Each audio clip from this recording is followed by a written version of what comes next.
Thank you, Mr. Deputy Speaker. It's a pleasure to rise in support of this autumn statement. And in the time available to me, I thought I would talk about an issue that has come up a lot today, but talk about it in a very particular way and to illustrate the problems that we have with it. And that issue is inflation.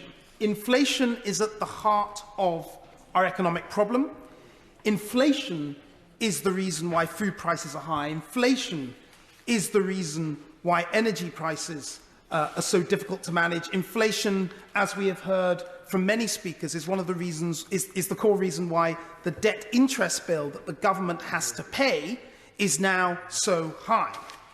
Now, we've already heard a lot about the different global causes of this inflation, and it is worth making the point again that this inflation is happening in every single Western country, most countries in the world, not just Western countries.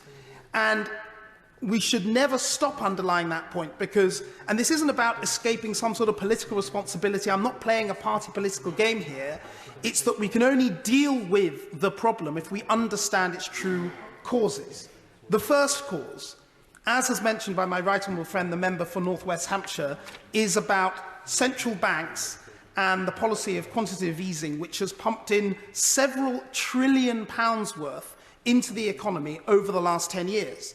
Now, regardless of your view as to whether it was necessary at the beginning as we came out of the financial crisis, I think there are a lot of people who quite rightly say, not just globally, but about our own Bank of England, if we expand the money supply to such a degree, is it a shock that at some point, when there is some sort of exogenous factor, like the war in Ukraine or whatever it is, that structurally inflation appears to be embedded and appears to be higher than it was before? And I think that the Bank of England and global central banks, the US Fed, the ECB, etc., need to examine their own policies over the last 10 years that have contributed to this global rise in inflation. The second global cause of inflation has been what's been going on in China.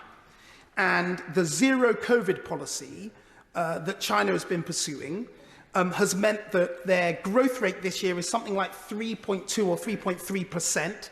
Their growth target is 5.5%, and in China, they tend to hit their targets, so, or at least officially. So what we are seeing is China not soaking up global demand in the way that it did in the past, and that is also having a big impact at the same time as hurting supply chains across the world, particularly in this country's businesses, manufacturing businesses, but others, which needs China to be open. And I think that those problems have contributed to inflation. But I don't want to focus on those. And the thing I do want to focus on is energy and the cost of energy.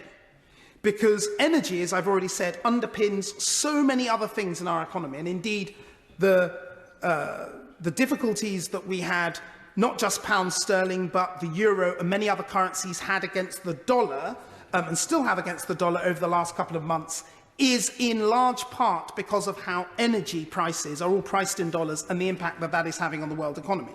Now, oil and gas, we are trying to decarbonise our economies, as we all agree on both sides of the House, but oil and gas are still hugely significant to absolutely everything in the economy. And structurally, what has happened is that demand from the developing world, and I'm not primarily talking about China now, I'm talking about India, I'm talking about sub-Saharan Africa, is rocketing.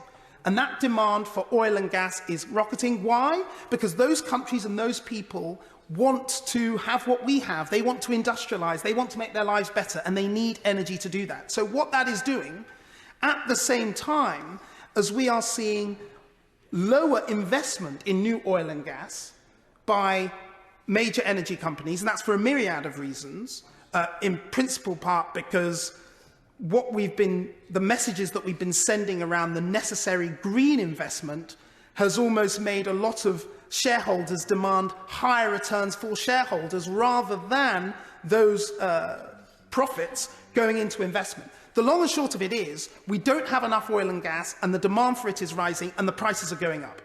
And though the war in the Ukraine has hugely exacerbated this problem and indeed accelerated this difficulty, it is also worth saying that, that these problems with energy have been building up for quite a long time, and even when the war in the Ukraine, and as we hope this happens soon, but even when the war in the Ukraine concludes, there will still be higher prices than we have been used to. Every single economic expansion that we've seen in the world over the last 300 years was not just founded on innovation, it was also founded on cheap energy. And we just have to be very honest as a House, as a country, and indeed the Conservative Party as a party, that all of our hopes and dreams about what our economy should do, all the funds we want to put into the NHS, all the infrastructure we want to build, all the tax cuts we want to give, those things are all founded on having affordable energy for individuals and businesses. So what are we going to do about that? I think most people, indeed everybody on both sides of the House, will agree that we need more renewable investment, we need more nuclear, we need more wind, we need more solar, and we will always talk about investing more in those things. But it's not just the investment, it's about our ability to get it done. And I am sure many members will share my frustration at the gap between our intentions, whether it be through legislation, whether it be through policy, on the investments that are made and the big numbers that we talk about and that we see, and the slow deliverability of that on the ground. And in energy in particular, the amount of time it takes to get a nuclear power station off the ground, it's too long. The amount of time it takes even to get a wind farm and wind terminals off the ground, they are too long, and in fact, they're getting longer. And solar, we have problems with planning in that area as well. So what I give way. I thank you for what he's saying. The Science and Technology Committee, on which I sit, are currently looking at our nuclear investments for the future. Is he aware that, for example, the number of documents submitted in planning for Sizewell C is over 4,000 compared to around 1,000 for Hinkley Point C, when it's basically the same design? Is this not an example of what he's talking about?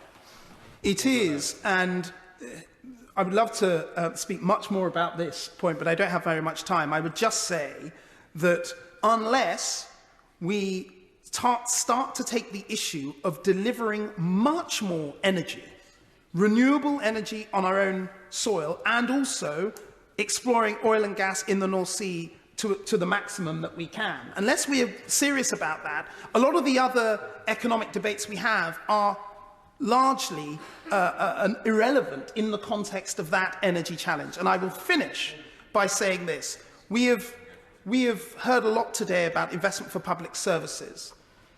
I'd like to remind all members, particularly members opposite, that we cannot oppose measures for growth of our economy. We cannot always oppose investments or incentives for investment for successful businesses or individuals, and at the same time say we need more investment in our public services. We need to remember that the only money that is spent by the government is the money that we generate as a private sector and private enterprise. That's why we need to tackle inflation. That's why the core of tackling inflation is dealing with the cost of energy, and that's why I support this autumn statement.